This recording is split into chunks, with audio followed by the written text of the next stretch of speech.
చేరవచ్చిన మీకు అందరూ సమర్పిస్తున్నాను. మొదటి పేతురు 3వ అధ్యాయం. మొదటి పేతురు 3వ అధ్యాయంలో వాక్యాన్ని ధ్యానిస్తాం. 10, 11, 12 వచనాలు రాయబడి ఉన్నాయి. మొదటి పేతురు 3వ అధ్యాయం 10 నుండి 12 వచనాల వరకు. జీవమును ప్రేమించి మంచి దినములు చూడగోరువాడు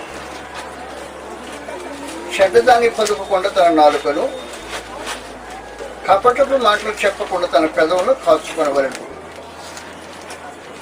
అతడు కీడు నుండి తొలగి మేలు చేయవలను, సమాధానం వెతికి దాన్ని వెంటాడవలను. ప్రభు కనులు నీతిమంతుల మీదను ఆయన చెవులు వారి ప్రార్థన వైపున ఉన్నవి కానీ ప్రభు ముఖము కీడు చేయ వారికి విరోధముగా ఉన్నది. జీవమును ప్రేమించి ప్రాణమును ప్రేమించి కాదు. సహజంగా లోకంలో మనుషులు బ్రతికేది ప్రాణాన్ని ప్రేమించి బ్రతుకుతుంటారు. ప్రాణాన్ని ప్రేమించి కాదు, జీవమును ప్రేమించి.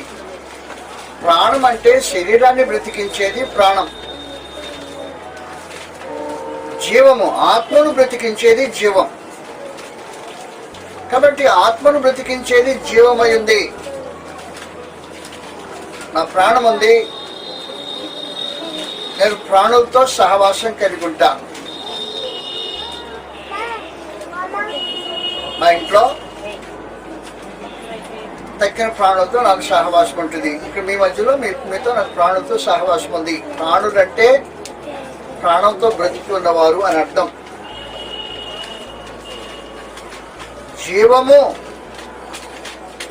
జీవము అనేది దేవుని వల్ల కలిగేది. ప్రాణము రక్తం వల్ల కలిగేది ప్రాణం. కాబట్టి ప్రాణులు రక్త సంబంధులు, శరీరులు అందరూ ప్రాణులు. ప్రాణాన్ని ప్రేమించడంలో ప్రాముఖ్యతలే. మంచి జనాలు రావు. ప్రాణాన్ని ప్రేమించేవాడికి మంచి రోజులు రావు. జీవాన్ని ప్రేమించేవాడికి మంచి రోజులు వస్తాయి. ప్రాణాన్ని ప్రేమించేవాడికి మంచి రోజులు రావని గ్రంథం తేటగా తెలియజేస్తుంది. లూకా సువార్తలో నీవు ప్రాణాన్ని ప్రేమించి మంచి రోజుల కొరకు ఎదురు చూడలేవు. లూకా సువార్త 12వ అధ్యాయం. ప్రాణాన్ని ప్రేమించిన వాడికి మంచి రోజులు రావు. లూకా సువార్త 12వ అధ్యాయంలో ఈ సమాచారం రాయబడి ఉంది. 15వ వచనం నుండి, మరి ఆయన వారితో, మీరు ఏ విధమైన లోభమునకు ఎడమియక జాగ్రత్త పడుడి. ఒకరి కలిమి విస్తరించుట వాని జీవమునకు మూలము కాదు అనను. కలిమి జీవానికి సంబంధించింది కాదు. కలిమి అంటే కలిసి రావటం, డబ్బు కలిసి రావటం, కలిమి కలిగి ఉంటాం. ధనవంతుడై ఉంటాం. కలిమి కలిగి ఉంటామంటే ధనవంతుడై ఉంటాం. కలిమి విస్తరించుట అంటే ఆయనకి బాగా డబ్బు కూడొస్తా ఉంది. కూడొస్తామంటే ఇక్కడ ఒక 10 ప్లాట్లు కొన్నాడు, అక్కడ పోయి ఒక 10 ఎకరాలు కొనేసాడు, ఇక్కడ పోయి అది చేశాడు, ఏదో చేసేసాడు. కలిమి విస్తరించుట. పెద్ద బిజినెస్ పెట్టాడు. కలిమి విస్తరించినంత మాత్రాన జీవానికి మూలము కాదు అని చెప్పేసి. కలిమి విస్తరించడం జీవానికి మూలం కాదు. జీవము లేనివాడు చచ్చినవాడు. ప్రాణం లేనివాడు దేహంలో చనిపోయినవాడు ఎలాగో, జీవము లేనివాడు దేవునితో సహవాసం లేనివాడు. జీవం లేనివాడు. నేను చనిపోయాను అనుకో, అప్పుడు మామూలుగా ఏం చేస్తారు? నన్ను గాఢంగా ప్రేమించి నన్ను సమస్తాన్ని చూసుకుని నా భార్య బయట పెట్టమంటుంది. నా బెడ్ మీద నుంచి బయట పెట్టమంటుంది. బెడ్ మీద పడుకుని చచ్చిపోయాను, తీసుకెళ్ళి బయట పెట్టమంటుంది. నన్ను ప్రేమించి మీరు అందరూ వస్తారు, ఇప్పుడు వద్దు, తీసుకెళ్లి సమాజం చేయమంటారు. మా మధ్యలో వద్దు అని చెప్పేస్తుంటారు. అందువల్ల ప్రాణం పోతే ఏం జరిగిందనమాట, ముందు నా ఆప్తులతో, నా రక్త సంబంధులతో తెగదెంపులు జరిగాయి. ఆ తర్వాత మన సమాజంలో తెగదెంపులు జరిగాయి. నా భార్యేమో ఇంట్లోంచి బయట పెట్టమంది, మీరేమో బయట కాదు సమాధుల దొడ్లో పెట్టమన్నారు. ప్రాణం పోతే జరిగే సమాచారం. జీవం పోతే ఏం జరుగుతుందో తెలిసిన, జీవం పోతే దేవుని దగ్గర నుంచి బయట పెట్టేస్తాడు. జీవం పోతే వచ్చి గొడవది. ప్రాణం పోతే నా భార్యకు నాకు ఎలా సంబంధాలు తెగిపోయాయో, నా బంధువులతో నాకు ఎలా సంబంధాలు తెగిపోయాయో, జీవం పోతే దేవునికి పరలోకానికి పరలోక సంబంధాలకు సంబంధాలు తెగిపోతాయి. కలిమి విస్తరించుట జీవానికి మూలం కాదు. కలిమి విస్తరించుట జీవానికి మూలం కాదు. ఎంత డబ్బున్నా జీవముకు అది ఆధారం కాదు. ఒకరికి కలిమి విస్తరించడం మన జీవముకు మూలం కాదు అని చెప్పేసి ప్రత్యేకించి లూకాసు వార్తలో 12వ అధ్యాయంలో ఉన్నాం ప్రస్తుతం. దానిలో ఇంకా సంగతులు, ప్రాణం యొక్క సంగతిని గురించి ప్రత్యేకించి మాట్లాడుతున్నాడు. మరి ఆయన వారితో ఈ ఉపమానం చెప్పాను. ఒక ధనవంతునికి భూమి సమృద్ధిగా పండెను. అప్పుడు అతడు, నా పంట సమకూర్చుకుంటూ నాకు స్థలం చాలదు కనుక నేనేమి చేస్తున్నానని తనలో తాను ఆలోచించుకొని నేను ఎలాగో చేస్తున్నాను. ఒక ధనవంతుని కంటే పంట సమృద్ధిగా పండిందట. సమృద్ధిగా పండితే పండిన పంట అంతా తెచ్చుకుని ఎక్కడ వేసుకుందాం? ఇంతకుముందు కొట్లు ఉన్నాయి, వచ్చే పంట ఈ కొట్లు చాలవు. కాబట్టి ఈ కొట్లు చాలమని ఉద్దేశించి కొట్లు విప్పేసి పెద్ద కొట్లు కట్టేసుకున్నాడు. పెద్ద కొట్లు కట్టించుకుని తన ధాన్యమంతా తీసుకొచ్చి కొట్టులో పోసుకున్నాడు. చదువుతాం ఆ సంగతి. నా కొట్లు విప్పి వాటికంటే గొప్ప వట్టి కట్టించి అందులో నా ధాన్యమంతటిని, నా ఆస్తిని సమకూర్చుకొని నా ప్రాణముతో, ప్రాణమా అనేక సంవత్సరాలకు విస్తారమైన ఆస్తి సమకూర్చబడినది, సుఖించుము, తినుము, త్రాగుము, సంతోషించుము అని చెప్పుకుందని అనుకున్నాను. అయితే దేవుడు, వెర్రివాడా, ఈ రాత్రి నీ ప్రాణం అడిగితే ఏమైపోతాయి? ఒకటి సంగతి, ఈ రాత్రి ప్రాణం పోయిందనుకో, తీసుకొచ్చి కొట్లో పోసుకుని దాని వద్ద ఏమైపోతుంది? కానీ ఏమంటాడంటే, ప్రాణమా అనేక సంవత్సరాలకు సమృద్ధిగా సుఖించుము, తినుము, త్రాగుము. ఈ రాత్రి ప్రాణం పోతే ఏం చేస్తాడు? కలిమి విస్తరించిన జీవానికి మూలం కాదు. ప్రాణం పోతే ఏం జరిగింది? ప్రాణము కాపాడుకోవడానికి అవకాశం లేదు. ఇది విధానం. అది ప్రాణాన్ని ప్రేమించి అతను గొప్ప కొట్లు కట్టించుకొని పండిన ధాన్యమంతా ప్రాణాన్ని ప్రేమించి కూర్చుకొని ప్రాణంతో చెప్తున్నాడు, ప్రాణమా అనేక సంవత్సరాలకు నీకు సమృద్ధిగా ఉంది, ప్రాణమా తినము, త్రాగము, సుఖించమంటున్నాడు. కానీ ఏమన్నా పని చేస్తుందా? పని చేయదని చెప్పేస్తుంది. కానీ అందువల్ల ప్రాణాన్ని ప్రేమించినంత మాత్రాన మేలు కలగదు. మత్తయి సువార్తలో 10వ అధ్యాయం, ప్రాణం ప్రేమించితే మేలు కలుగుదని సమాచారం తేటగా తెలియజేస్తున్నాడు. మత్తయి సువార్త 10వ అధ్యాయం సమాచారం రాబడింది. 39వ వచనం ప్రభువును యేసు మాట్లాడుతున్నాడు. తన ప్రాణమును దక్కించుకుని వాడు దాన్ని పోగొట్టుకొనును, కానీ నా నిమిత్తము తన ప్రాణమును పోగొట్టుకుని వాడు దాన్ని దక్కించుకొను. ప్రభు కోసమే ప్రాణం పోగొట్టుకున్న వరకు, ప్రభు కోసమే ప్రాణం పోగొట్టుకుంటే దక్కుద్ది. కానీ ప్రాణాన్ని ప్రేమించి దాన్ని దక్కించుకొని ఆలోచన చేస్తే ఉండదు. అందువల్ల ప్రాణము కంటే జీవమును ప్రేమించుట శ్రేష్టము అని చెప్పాడు. ప్రాణాన్ని ప్రేమించితే మంచి రోజులు రావు. మంచి రోజులు వస్తాయని ప్రాణాన్ని ప్రేమించి బాగా పంట వేసుకొని విస్తారంగా పండించుకున్న ఆస్తి అంతటిని, ధాన్యమంతటిని కొట్టులో పోసుకుంటే, ప్రాణాన్ని ప్రేమించి మంచి రోజులు రావాలని ఎదురు చూస్తుంటే ప్రాణానికి మంచి రోజులు రావు. జీవాన్ని ప్రేమించితే మంచి రోజులు వస్తాయి. అదని చెప్పి విశేషమైన సంగతి. కాబట్టి 1 పేతురు 3వ అధ్యాయంలో ఏం చెప్పండి? 10వ వచనంలో, జీవమును ప్రేమించండి, ప్రాణాన్ని ప్రేమించకండి. ఒకవేళ మీరు ప్రాణాన్ని ప్రేమించినా పోగొట్టుకుంటారు. జీవాన్ని ప్రేమించితే మంచి రోజులు వస్తాయి, ప్రాణానికి మంచి రోజులు రావు. ప్రాణానికి మంచి రోజులు రావు. నా ప్రాణానికి మంచి రోజులు రావు. నేను ముసలోని అయిపోయాను, మంచి రోజులు ఏమొస్తాయి? మంచి రోజులు రావని గ్రంథం తేటకి చెప్పింది. ప్రాణానికి మంచి రోజులు రావని ప్రసంగి గ్రంథం 12వ అధ్యాయంలో మొదటి నుండి దుర్దినములు రాకముందే. దుర్దినములు అంటే ముసలి రోజులు, వచ్చేది మంచి రోజులు కాదు, దుర్దినాలు వస్తాయి. ప్రాణాన్ని ప్రేమించేవాడికి ఇంకా ఎక్కువ కాలం బ్రతక నేను కోరుకున్నాను అనుకో, మంచి రోజులు రావు. కాబట్టి ప్రసంగి 12వ అధ్యాయంలో దుర్దినములు రాకముందే, దుర్దినం అంటే చెడ్డ రోజులు, వీటి యందు నాకు సంతోషము లేదు అని చెప్పు సంవత్సరములు రాకముందే.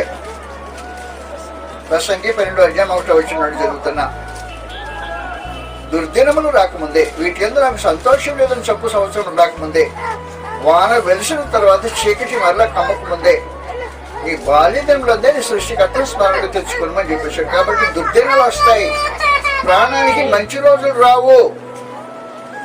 మంచి రోజులు చూడగోరేవాడు ఎవడైనా జీవాన్ని ప్రేమించాలి. ప్రాణాన్ని ప్రేమించేవాడికి మంచి రోజులు రావు, జీవాన్ని ప్రేమించేవాడికి మంచి రోజులు వస్తాయని దేవుడి దర్శన గ్రంథంలో తెలియజేస్తున్నాడు.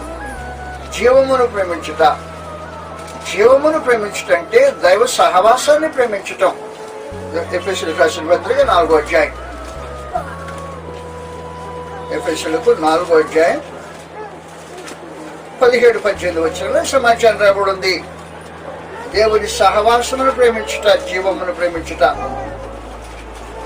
ఎఫెసీయులకు 4వ అధ్యాయంలో 17 వచనం ఉంది. కాబట్టి అన్ని జనులు నడుచుకున్నట్టు మీరు ఇక మీద నడుచుకున్నాను ప్రభువును సాక్ష్యం ఇస్తున్నాను. వారైతే అంధకారమైన మనసు గలవారై తమ హృదయ కాఠిన్యం వలన తమలో ఉన్న అజ్ఞానం చేత దేవుని వల్ల కలుగు జీవముల నుంచి వేరుపరచబడిన వారై, దేవుని వల్ల కలుగు జీవం నుంచి వేరు చేయబడిన వారు, జీవాన్ని ప్రేమించని వారు. దేవుని వల్ల జీవం కలుగుతుంది, దేవునిలో కలిగే జీవం నుంచి వేరు చేయబడిన వారు అన్నట్టు ప్రత్యేకించి మనం ఆలోచిస్తే, గర్భంలో శిశువు పెరుగుతుంటాడు. గర్భంలో శిశువు పెరిగినప్పుడు తల్లి పీల్చుకున్న గాలి బిడ్డకి గాలి అవుతుంది, తల్లి ఆహారము బిడ్డకి ఆహారం అవుతుంది. తల్లి బిడ్డలు ఏకమై ఒక దేహంగా కొనసాగుతుంటారు. గర్భంలోంచి ప్రసవించింది తల్లి, గర్భం నుంచి బయటకు వచ్చాడు. బయటకు వచ్చిన తర్వాత ఏం చేస్తారు? ఆ పేగుని కట్ చేసేస్తారు. పేగు కట్ చేస్తే, ఇంతకుముందు పేగు కలుసుకొని తల్లి బిడ్డ ఏకమైన వాళ్ళు, పేగు కట్ చేస్తే తల్లి వేరు బిడ్డ వేరు అయిపోయి ఎలాగైపోతుందో అలాగూ దేవుని వలన జీవము ప్రవహించుతుంటే పాపం వచ్చి జీవాన్ని కత్తిరించేస్తుంది. దేవుని వల్ల కలుగు జీవం నుంచి మనుషుడు పాపం వల్ల వేరు చేయబడిన వాడు వింటాడు. అది చెప్పేది. వారైతే అంధకారమైన మనసు గలవారే తమ హృదయ కాఠిన్యం వలన తమలో ఉన్న అజ్ఞానం చేత దేవుని వల్ల కలుగు జీవం నుంచి వేరు చేయబడిన వారే.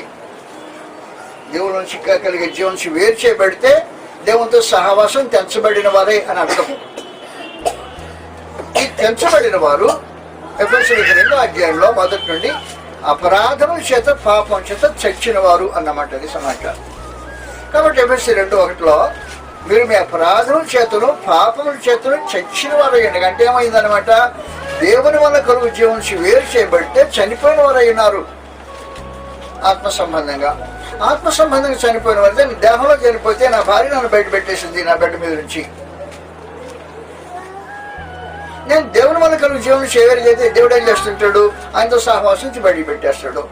ఏదో తోటలో ఏం జరిగింది? పాపం చేసిన వెంటనే దేవుడు ఏదో తోట నుంచి నువ్వు బయటికి పో, నీకు నాకు సహవాసం తెగిపోయింది అనేసాడు. కాబట్టి దేవుని వల్ల కలుగు జీవం నుంచి వేరైపోతే మనుషుడు అపరాధం చేత పాపం చేత చచ్చిన వాడు ఉంటాడు. జీవమును ప్రేమించి దేవుని యొక్క సహవాసాన్ని ప్రేమించి పాపమును ప్రేమించితే దేవుని వల్ల కలుగు జీవం నుంచి వేరు చేయబడతారు. కాబట్టి జీవమును ప్రేమించేవాడు పాపాన్ని ప్రేమించేవాడు అయి ఉండడు. జీవాన్ని ప్రేమించేవాడు ప్రాణాన్ని ప్రేమించేవాడు అయి ఉండడు. ప్రాణాన్ని ప్రేమించకుండా జీవాన్ని ప్రేమించిన వాడు ప్రభు కోసం తన ప్రాణాన్ని అప్పగించితే నా నిమిత్తము తన ప్రాణాన్ని పోగొట్టుకునేవాడు తను దక్కించుకుంటాడు అనేసాడు. అది విశేషమైన. కాబట్టి జీవమును ప్రేమించాలి, దేవుని సహవాసాన్ని ప్రేమించాలి. దేవుని సహవాసం నుంచి ఎప్పుడైతే వేరు చేయబడ్డావో పరలోకం నుంచి వేరు చేయబడ్డావు అన్నమాట. పరలోకం నుంచి పరలోక సంబంధం నుంచి వేరు చేయబడ్డావు. వేరు చేయబడి చనిపోయిన వాడు అయినావు. జీవమును ప్రేమించి దేవుని సహవాసాన్ని ప్రేమించి, పరలోకాన్ని ప్రేమించి, పరలోక సంబంధాలను ప్రేమించి, పరలోక జీవాన్ని కావాలని కోరుకొని జీవమును ప్రేమించి మంచి రోజులు వస్తాయి. ప్రాణాన్ని ప్రేమించిన వాడికి మంచి రోజులు రావు. జీవాన్ని ప్రేమించిన మంచి రోజులు వస్తాయని చెప్తున్నాడు. జీవమును ప్రేమించితే మంచి రోజులు వస్తాయి. నీకు ముందు రోజుల్లో మంచి రోజులు వస్తాయి. మంచి రోజులు ఏం మమ్మీ? ఏమంటే దేవుని సముఖంలో ఉండే అవకాశం కలుగుతుంది. జీవాన్ని ప్రేమించిన వాడికి దేవుని సౌభాగ్యాన్ని అనుభవించే ధన్యత కలుగుతుంది. జీవాన్ని ప్రేమించేవాడికి దేవుని సముఖంలో యుగయుగాలు జీవించే అవకాశం లభిస్తుంది. జీవాన్ని ప్రేమించేవాడికి జీవమును ప్రేమించిన మంచి రోజులు వస్తాయి. ప్రాణాన్ని ప్రేమించితే మంచి రోజులు రావు. మనుషులు ఏం చేస్తుంటారంటే జీవాన్ని ప్రేమించడం మానేసి ప్రాణాన్ని ప్రేమించి, ఈ ప్రాణాన్ని ప్రేమించి ఏం చేస్తుంటారంటే ప్రాణ సంబంధంగా, శరీర సంబంధంగా అంతస్తు పెంచుకోవాలి అనే భావన కలిగి ఉంటారు. అంతస్తు పెంచుకోవాలి, సమాజంలో గౌరవం పెంచుకోవాలి, మనుషుల మధ్యలో మర్యాదస్తులమై గొప్పవాళ్ళు అని చెప్పుకునే భావన కలిగి ప్రాణాన్ని ప్రేమించి చేసే పనులవి. జీవాన్ని ప్రేమించేవాడు వేరుగా ఆలోచన చేస్తుంటాడు. జీవాన్ని ప్రేమించితే మంచి రోజులు వస్తాయి. కాబట్టి మంచి రోజులు ఎదురు చూసేవాడు ఎవరైనా ఏం చేయాలంటే ప్రాణాన్ని ప్రేమించకూడదు, జీవాన్ని ప్రేమించాలి. జీవాన్ని ప్రేమించి ఏం చేయాలంటే మంచి రోజులు చూడగొనేవాడు. 1 పేతురు 3వ అధ్యాయంలో మరోసారి అక్కడే రాయబడింది, మనం చూస్తాం. జీవమును ప్రేమించి మంచి రోజులు చూడగొనేవాడు మొట్టమొదటి ఏం చేయాలంటే నీ జీవానికి అడ్డము నీ నాలుగు, నీ పెదవులే. అవి పాటు చేస్తాయి. జీవాన్ని నీకు రాకుండా చేసేది నీ పెదవులు చేసే కార్యక్రమం. మళ్ళీ జీవమును ప్రేమించి మంచి రోజులు చూడగోరువాడు చెడ్డ వాటిని పలుకోకుండా తన నాలుకను కపటము మాటలు చెప్పకుండా తన పెదవులు కాచుకోవాలి. కాబట్టి జీవాన్ని చూడకుండా నీకు ఆటంకం కలుగు చేసేది ఎవరో ఉన్నారు, నీ శత్రువులు ఎక్కడో కాదు. నీ నాలుక, నీ పెదవులే. నీ నాలుక, నీ పెదవులు ఏం చేస్తుంటాయి అంటే జీవాన్ని చూడకుండా చేస్తుంటాయి. జీవాన్ని కావాలని ప్రేమించేవాడు ఏం చేస్తుంటాడో తన నాలుకను అదుపులో పెట్టుకుంటాడు, పెదవులను జాగ్రత్తగా కాచుకుంటాడు. జీవమును ప్రేమించి మంచి రోజులు చూడగొనేవాడు వ్యక్తిగతంగా తన నాలుకను, పెదవులను జాగ్రత్తగా కాపాడుకుంటుంటాడు. ఏదంటే అది మాట్లాడడం, ఏదంటే దాన్ని పలకడం, జాగ్రత్తగా కాపాడుకుంటాడు. తన పెదవులను, నాలుకను కాపాడుకునేవాడు జీవాన్ని ప్రేమించేవాడు. నోటుకు వచ్చిందంతా మాట్లాడే మనిషి, పెదవులకు వచ్చిందంతా ఉచ్చరించే మనిషి జీవాన్ని ప్రేమించేవాడు కాదు. దయతో నా మన వారికించింది, నువ్వు ప్రాణాన్ని ప్రేమించినా దాన్ని పోగొట్టుకుంటావు, దక్కది నీకు. దక్కేది ఏదైనా ఉంటే జీవాన్ని ప్రేమించాలి. నువ్వు జీవాన్ని ప్రేమించాలంటే అది నీ స్వాధీనంలో ఉంది, నీ చేతుల్లో ఉంది.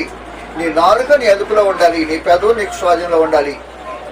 నీ నాలుక, నీ పెదవులు స్వాధీనంలో ఉండకుండా లేచి నోటుకొచ్చిన మాటలు మాట్లాడి తోచిన మాటలు పెదవులతో ఆడిన తర్వాత ఆడితే అప్పుడు ఏం చేస్తుందన్నమాట, తమ నాలుకలతో పెదవులతో ఏం చేస్తుంటారో దేవుని గ్రంథం ఇలా తెలియజేస్తుంది. కీర్తన గ్రంథంలో 78వ కీర్తన 78వ కీర్తన 4 పెదవులు ఏం చేస్తుంటాయి అనే సమాచారాన్ని ఇలా తెలియజేస్తుంది. కీర్తన గ్రంథం 78వ కీర్తనలో ఇలా రాయబడింది 36వ వచనం నుండి, ఆయనను వారి హృదయము ఆయనలో స్థిరముగా ఉండలేదు, ఆయన నిబంధనను వారు నమ్మకంగా గైకొనలేదు. నోటి మాటతో వారు ఆయనను ముఖస్థుతి చేసిరి, తమ నాలుగుతో ఆయన దగ్గర బొక్కిరి. ఏం చేశారు చూసావు కదా, నోటి మాటలతో ముఖస్థుతి చేసిరి. నోటి మాటలతో ముఖస్థుతి చేయటం ఎక్కడ జరుగుతుందో తెలిసిన దేవుడు సముఖంలో జరుగుద్ది. నువ్వు ప్రార్థన చేసేటప్పుడు నోటి మాటలతో ముఖస్థుతి చేయొచ్చు. నువ్వు దేవునికి స్తుతి గానం చేసేటప్పుడు నోటి మాటలతో ముఖస్థుతి చేయొచ్చు. నీ పెదవులు అక్కడ బొంకొచ్చు.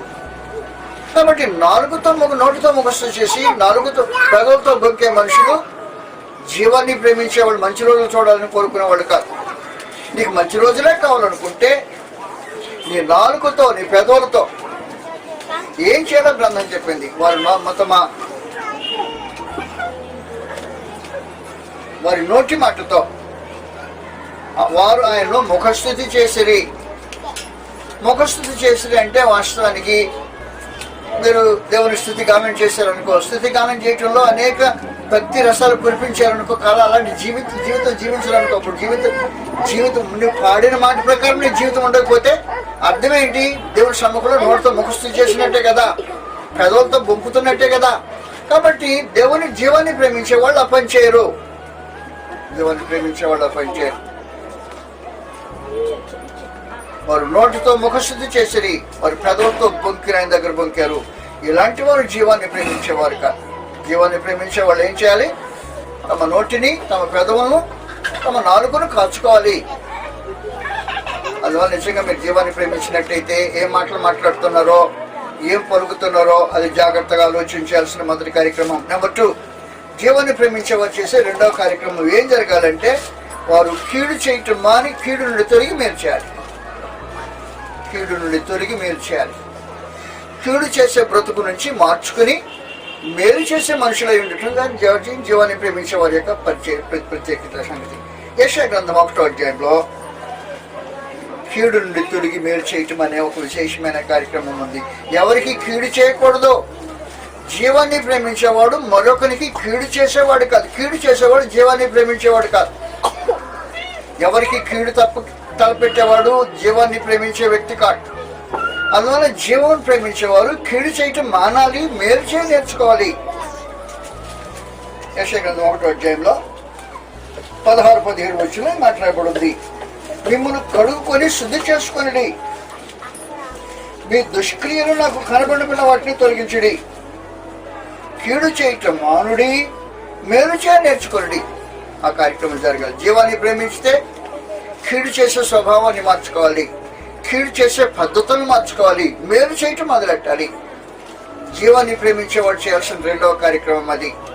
జీవాన్ని ప్రేమించి మంచి రోజులు కావాలంటే నువ్వు మంచి రోజులు ఎదురు చూడొచ్చు. ఈ మంచి రోజులు దేవుని సముఖంలో, నిత్యత్వంలో. ఇశ్రాయేలీలు భూమి మీద ప్రయాణం చేసి, వాస్తవానికి ఐగుప్తుని ప్రయాణం చేసేటప్పుడు పాలు తేనెలు ప్రవహించే దేశం అని భూ సంబంధమైన దేశం కొరకు ఎదురు చూశారు.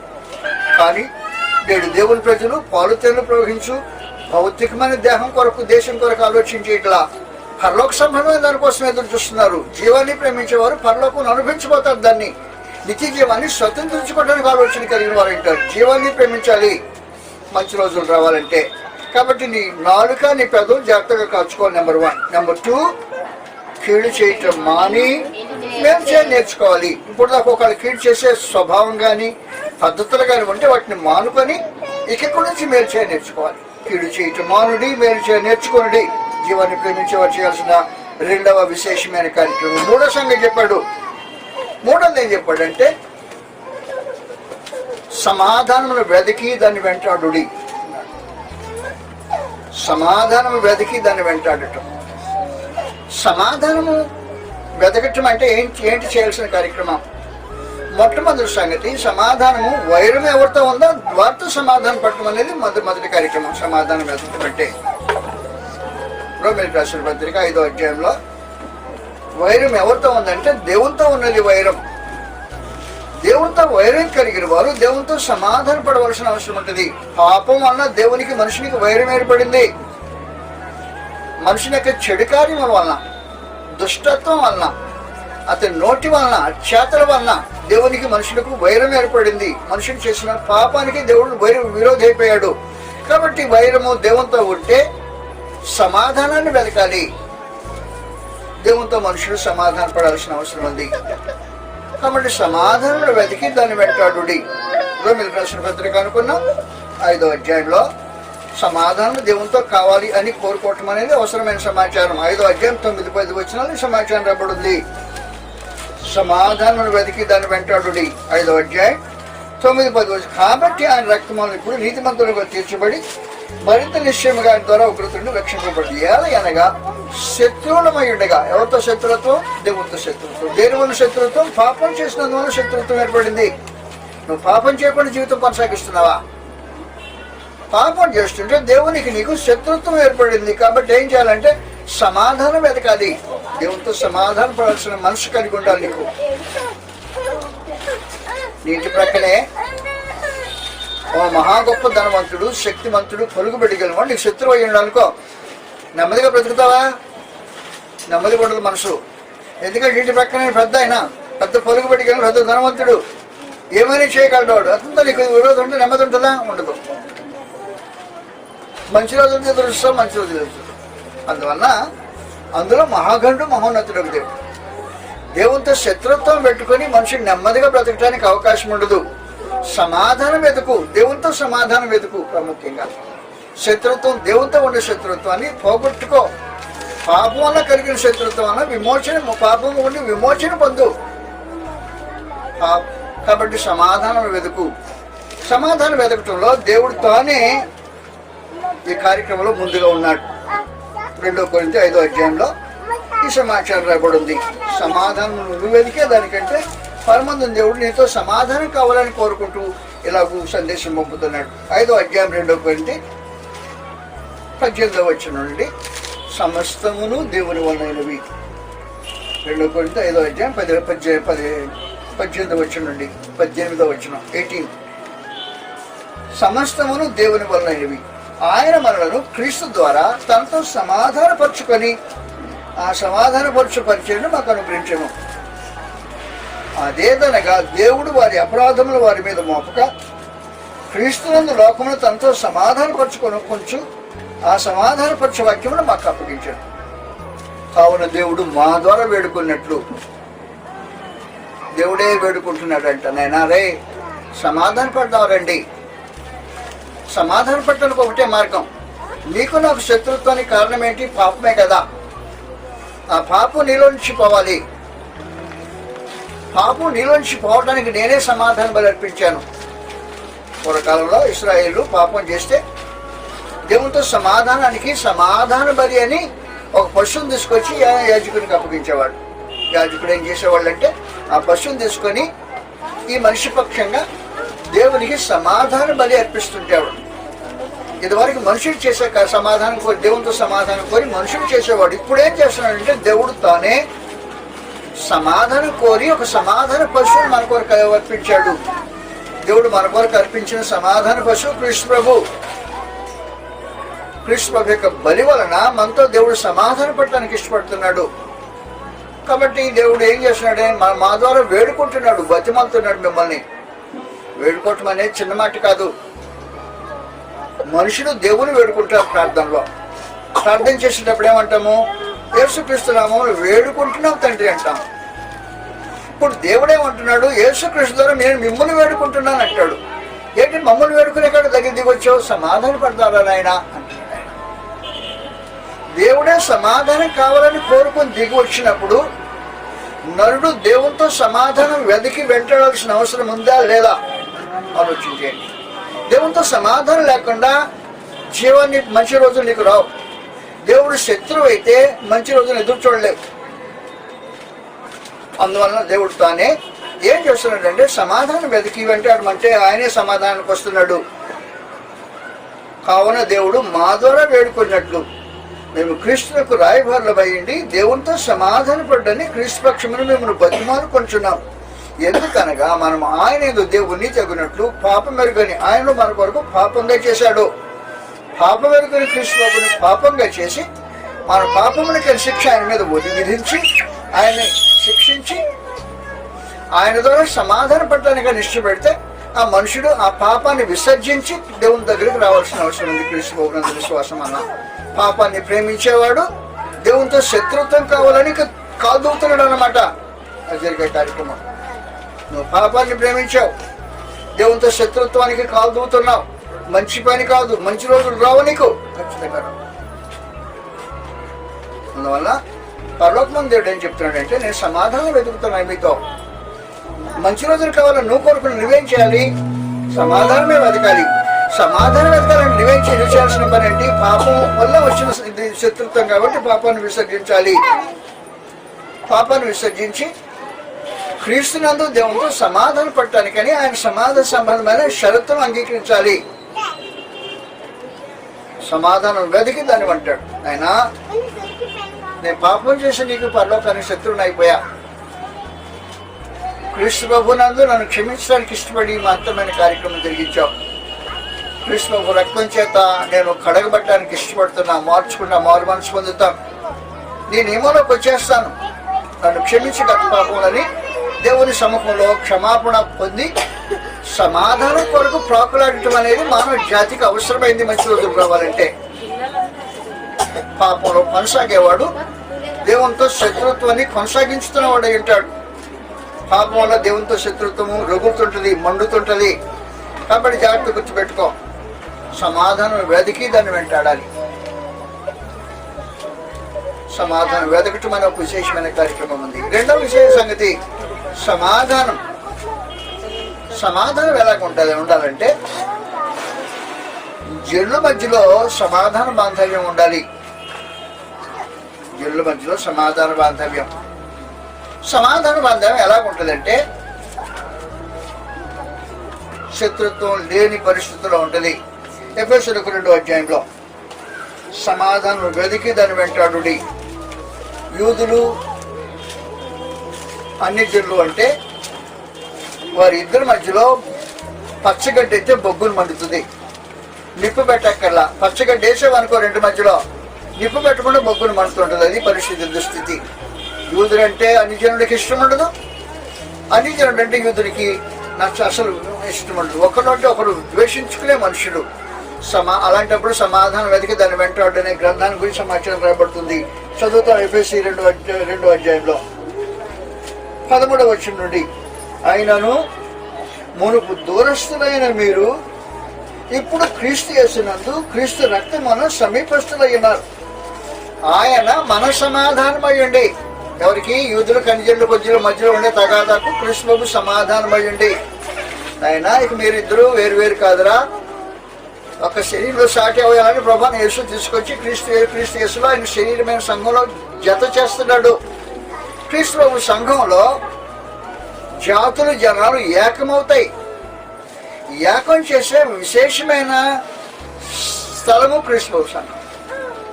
కాబట్టి క్రీస్తు ప్రభు సంఘం లేకుండా మనుషులు సమాధానం పడటానికి అవకాశం ఉండదు. జాగ్రత్త చూడండి